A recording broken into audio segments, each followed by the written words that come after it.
a job well done, there are 4 requisites. First, there must be a desire to do the job.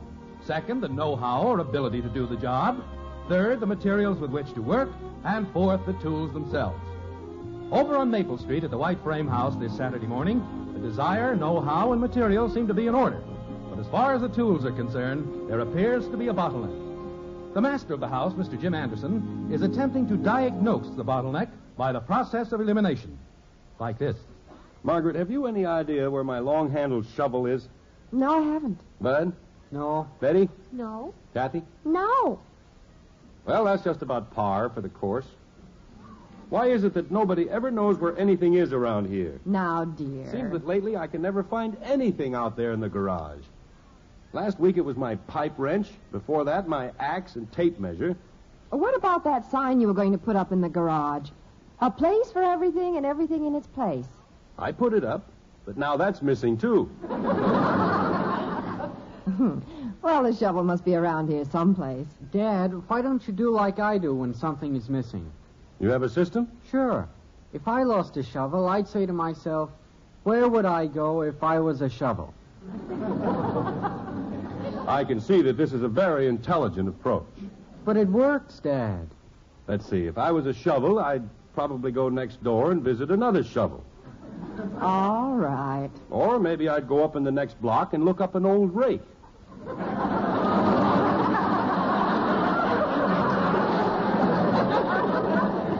Bud was only trying to be helpful. Of all the silly suggestions. Oh, I don't know. It worked with me the other night. Yes, I'm sure it did. But it did. All evening long, I couldn't find my history book.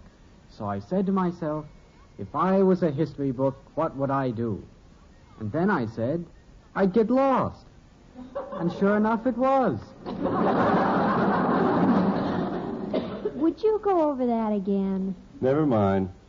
Look, if I don't find my shovel and the rest of my tools, I'll never get the wall put up and back. Oh, have you ordered the cement blocks? Yes, they'll be out here around noon. Father, I think that's the best idea you've ever had, fencing in the back of our yard. Well, it will give us a lot more privacy. And it will look beautiful by the time we have vines and roses climbing on it. But before I forget it, I'm expecting you to help me this afternoon. I'm sorry, Dad, but I have a previous engagement. With whom? With Joe. How long have you had this previous engagement? Ever since he heard there was some work to be done. I'll help you, Daddy. Thanks for the offer, kitten, but I remember the last time you helped me when I was building the barbecue. What happened? I guess you were a little young to remember. But as I recall, I was using some quick-drying cement, and as soon as I got a nice gooey batch mixed up, you proceeded to sit in it and play patty cake, baker's man. Gee, I bet that was fun. Yes, it was a picnic. Before you went to bed that night, we had to chisel off your rompers. Some people have their baby shoes bronzed. Ours are cemented. I'll get it. Hello. Oh, hi, Joe. I was just telling Dad about that important engagement you and I have. Engagement. Important. Must be real important. He can't even remember it. You remember. Forget the engagement, Bud. You've got a date with a brick wall. Oh, Dad. While you've got Joe on there, ask him if his father has a shovel. Say, Joe, has your father got a shovel? Oh, that's bad. What's wrong? He's got one. Well, ask him if we can borrow it. Joe, can we borrow it this afternoon? Huh? Oh, that's bad.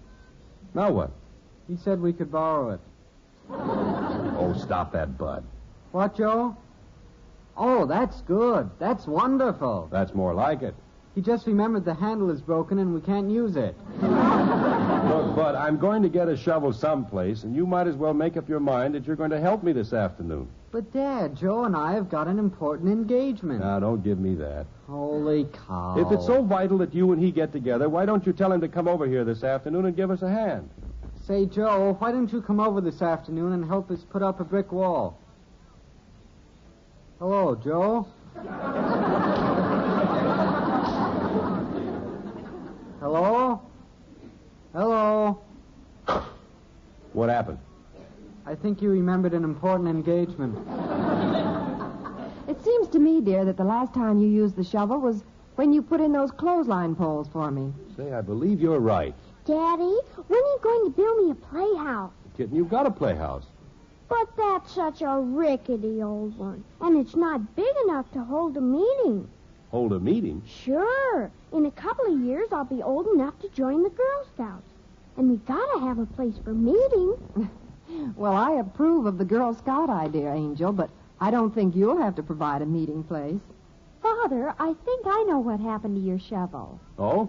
Didn't Mr. Pearson drop by that day you were putting in those clothesline poles? Come to think of it, I believe he did. Betty's right. He waited until you got through using the shovel, and then he borrowed it. And that was over 3 months ago. What's the Pearson's number? Kenwood 7911. I don't know of anything more annoying than people borrowing things and then... Oh, Fred. Jim Henderson. Say, Fred, I hate to bother you like this, but I have a little construction job to do this afternoon, and I was wondering if I could get my shovel back from you. Oh, that's all right, Fred. Forget it. Thanks a lot. What? Okay. Yeah, okay. See you, Fred. Bud, run up to Pearson's and get my shovel. Okay, Dad. And, Bud, Yeah, Dad? when you go, take back his hacksaw that I borrowed. What a memory that Pearson has. Come on outside, Margaret, and I'll show you where I'm going to build the wall.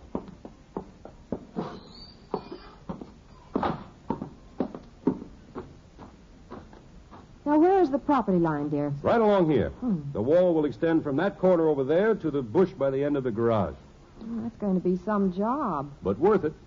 It'll certainly improve our property. Well, I'd better get a space cleared here so they'll have a place to put the bricks when they're delivered. And I'd better get in the house and start lunch.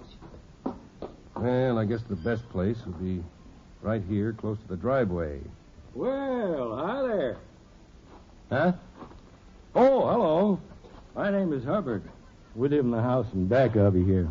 How do you do? I'm Jim Henderson. Yeah, their missus and I just moved in a couple of days ago. Well, Margaret, that's my wife, mentioned that she thought the house had changed hands. Frankly, we never have gotten to know the people in back too well. Quite a few families moved in and out. Well, that'll be different now. The missus and I are making this our permanent home. Well, that's fine. We're from the northern part of the state. Ever hear of Stanwood?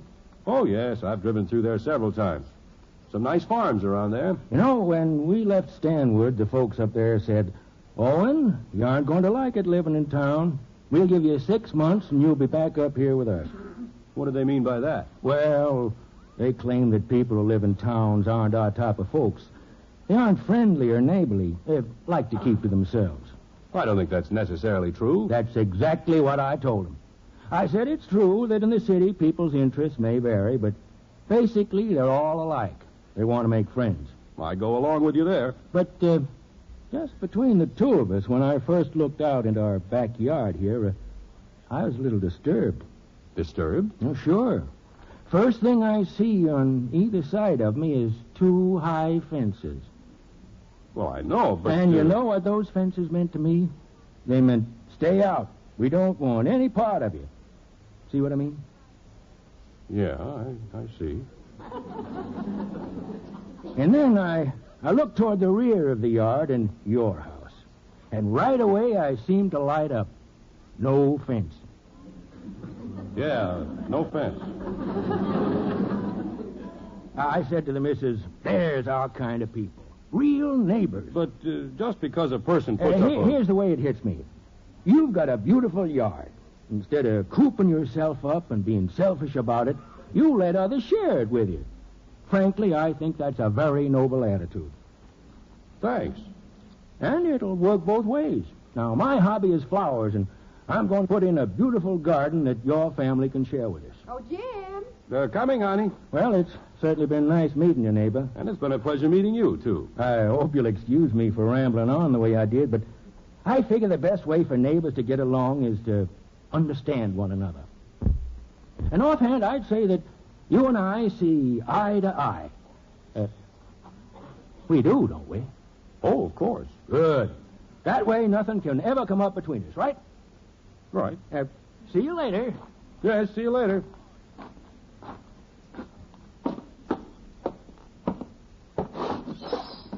Dear, lunch will be ready in a few minutes. Honey, do you remember the phone number for the brickyard? It's in there by the phone. Anything wrong? No, I just met our new neighbor out and back. What happened? I'm not going to build the wall. What? Father, did I hear you correctly? I can't possibly build it now. Now you're talking, Dad. You stay out of this. You're just trying to get out of work. But, dear, this morning you were so enthused about the wall. I know, but this new neighbor's a real friendly fellow. And to put up a wall, well, it would Yeah, be... you can't go around offending neighbors. Quiet. Dear, you can have a wall and still be neighborly. Margaret, you don't understand. We've got a beautiful yard, and instead of cooping ourselves up and being selfish about it, we share it with others, which is a very noble attitude. Very noble. Well, personally, dear, I think your reasoning is a little off.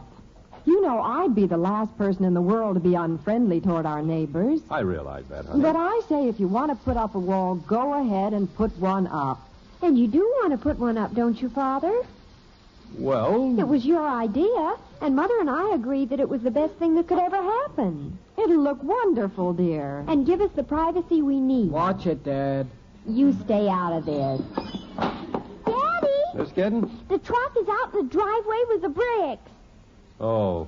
The man wants you to sign this paper. Tell him to wait a minute. Dear, you aren't thinking of sending those bricks back. But what will I tell our new neighbor? Well, if it'll make it easier for you, I'll write a note explaining everything, and you can take it over to him.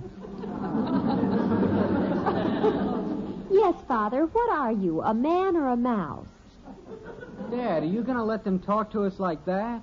But quit trying to start something. I'm not.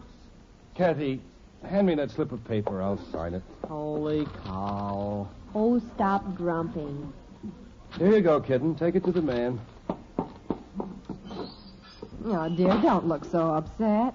Margaret, if you had only been in my shoes and talked to this fellow and... Well, never mind. Bud, you can get washed up. We'll be eating lunch in a minute. It better be a big lunch. A guy doesn't put up a brick wall every afternoon. Betty, you can help me put the things on the table. I'll be right back. I want to go out and take a look at those bricks. Hi. Oh, hello again. Yeah, that's some pile of brick you got there. Yes, quite a pile. Hey, you've got enough bricks there to build a wall. Yeah, certainly have. Doing a little digging in your backyard, I see. Yes. After I talked with you, I went in and chatted with the missus. She was sure happy to hear that you and I hit it off so well. She's anxious to meet you folks. We'll be anxious to meet her, too. As I told the missus, just talking with you this morning made me glad that we moved down here. And we're certainly lucky to end up with such nice neighbors. And I'd say that we are very fortunate, too. And I can tell that you mean that. By the way, what are you going to build with the bricks? Bill? Yeah, with the bricks. Oh, well, I'm building a new playhouse for my daughter, Kathy. A brick wall means a lot of things to a lot of people. To Margaret Anderson, it means a thing of beauty with vines and flowers climbing up its side. To daughter Betty, it means privacy. To Bud, the son, it means a lot of hard work, especially if he has to help build it. To Jim Anderson, the father, it means a barrier to neighborliness. And that is why he's abandoned the idea of building a brick wall and instead is going to construct a playhouse for Kathy. At the moment, he's trying to explain his actions. Like this. Margaret, for the 40th time, I'm telling you that if I put up the wall, our new neighbor will take it as a personal offense. And I don't think it's worth it. But, dear, don't you see Honey, that... we've gone this long without a wall, and I'm sure we can get along a few years more without one. Oh, Father, you're hopeless. All right, I'm hopeless. But I'm taking those bricks and I'm building a playhouse for Kathy. I've got the nicest daddy in the whole world. Well, I'm glad to hear somebody is on my side. Well, I'm not exactly on your side. What are your ideas on the matter? I say send the bricks back. Get them out of here. Forget the whole thing. Dear, do you mind if we look at this whole matter objectively? All right, go ahead. First of all, I'd like to see Kathy get a new playhouse. That makes 2 of us. But a brick playhouse. Isn't that a little elaborate? It certainly is. And besides that, I imagine that making a playhouse out of bricks might be a little difficult. Oh, I think I can handle that. Now think back, dear. The last thing you made out of brick was the barbecue that you mentioned a while ago. And when you got through with it, everybody thought it was a bird bath. It fooled everybody but the birds. Well, I remodeled it, and if I do say so, it looks pretty good. Well, what I'm getting at is that you could use this for an excuse. You could tell our new neighbor that after thinking it over, you decided that building a playhouse is a little too difficult, and so as not to waste the brick, you're going to build a wall. Oh, honey. Well, anyone have a better idea? Yeah, send the bricks back. I don't know. You might have a solution there, Margaret. And it certainly shouldn't offend him. What about me? Now, you'll get a new playhouse one of these days. Don't worry. Why don't you go... Come in. Excuse me for intruding. Oh, hello, Margaret. This is our new neighbor, Mr. Hubbard. Well, how do you do? This is Betty, Bud, and Kathy. Oh, yeah? My, what a nice-looking family. I was just telling the missus about your plans to build a playhouse for the young one, and why, she delighted. She figures that any family that has the children's interests at heart that way must be all right. Yes, sir. But, Mr. The Hubbard, missus maintains that the families these days should do more for their children. Hooray! What? I said hooray. Cute little thing. Well, as I was saying... Mr. Hubbard, I've been thinking over the playhouse project, and I've changed my mind. Change your mind? Yes, I sort of rushed into it without giving it the proper thought. I'm afraid that making a playhouse out of brick becomes quite a construction problem, and it's more than I bargained for. Oh, nonsense. That's why I came over here. I'm going to help you. But the point is that I know nothing about making a playhouse out of brick. You don't need to. I'm an old hand at that sort of thing. What? Sure. Up in Stanwood, I used to help my neighbors build smokehouses. This is practically the same thing. Come on, let's get going. But, Mr. Hubbard, I don't want to put you to all this trouble. Trouble? After all, what are neighbors for?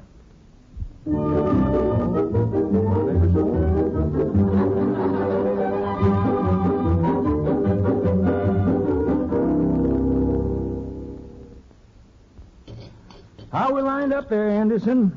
Fine. I think we can start another roll. Good. Hey, son, will you get me a little more cement, please? Sure. Yeah, that's a fine lad you got there, Anderson. Thank you.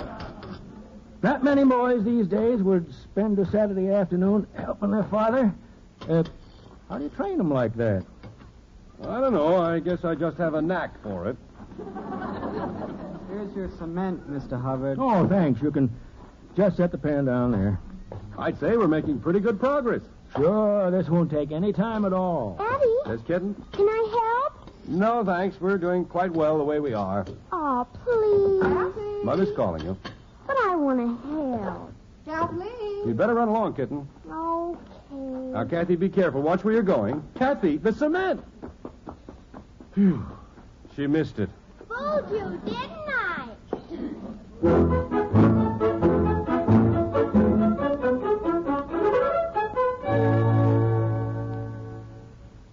Margaret, can you come here a minute? What is it, dear? Take a look at the playhouse from the kitchen window.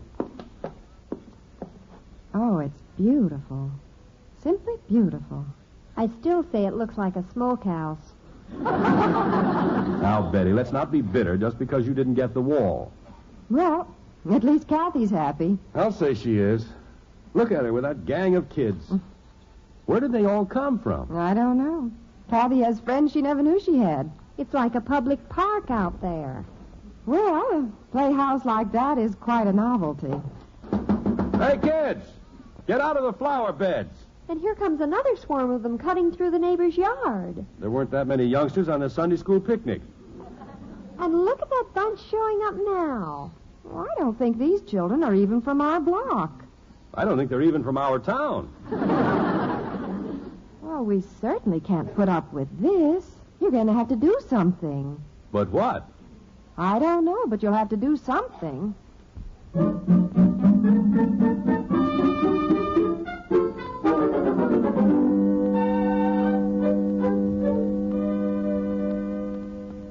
Owen, we can't put up with this. You're going to have to do something. But what? I don't know, but you'll have to do something. Why don't you go over and speak to Mr. Anderson? I would, but I don't want to offend him. But we can't have these children running through our yard like this all the time. But they aren't Mr. Anderson's children. I know, but they're coming over to visit his daughter.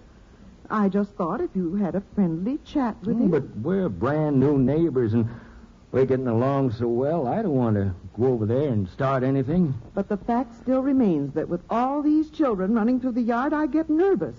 And they're tramping down our flowers. I know, dear. Well, I do think it is only right that you do something about it. Yes, dear. I'll go over and talk to Anderson.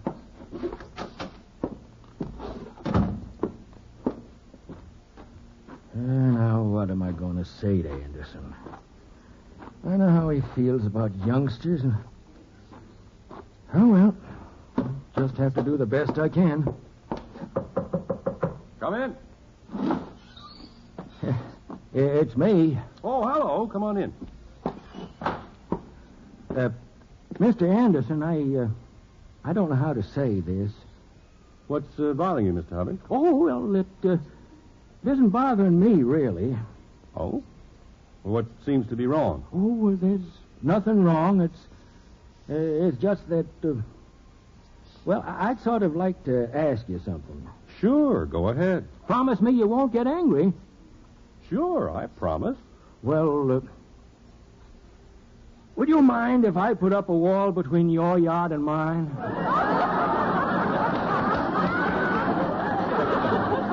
Not at all. And you know something, neighbor? I'll help you build it.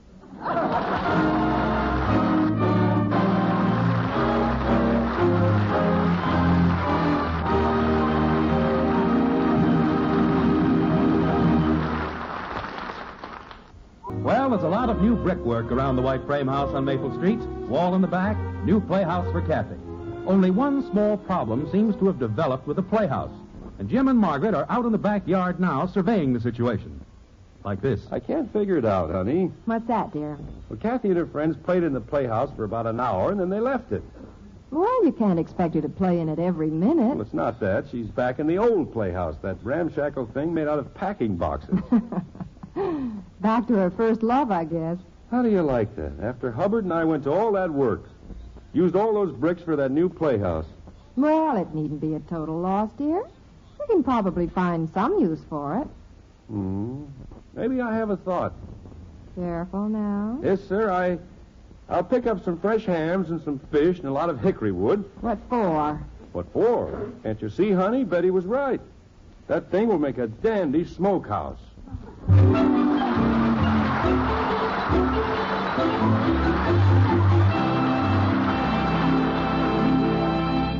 Father, you know, this is the week when cities everywhere are saluting Girl Scouts. Sort of the time to remind people what a truly wonderful work the Girl Scouts are doing. Princess, I remember very well how proud we were when you joined. And I think our friends around the country will be proud to take part with us in saluting the Girl Scouts this week. Let's all bear in mind the fine work this organization is doing and remember to support them wholeheartedly throughout the year. Good night.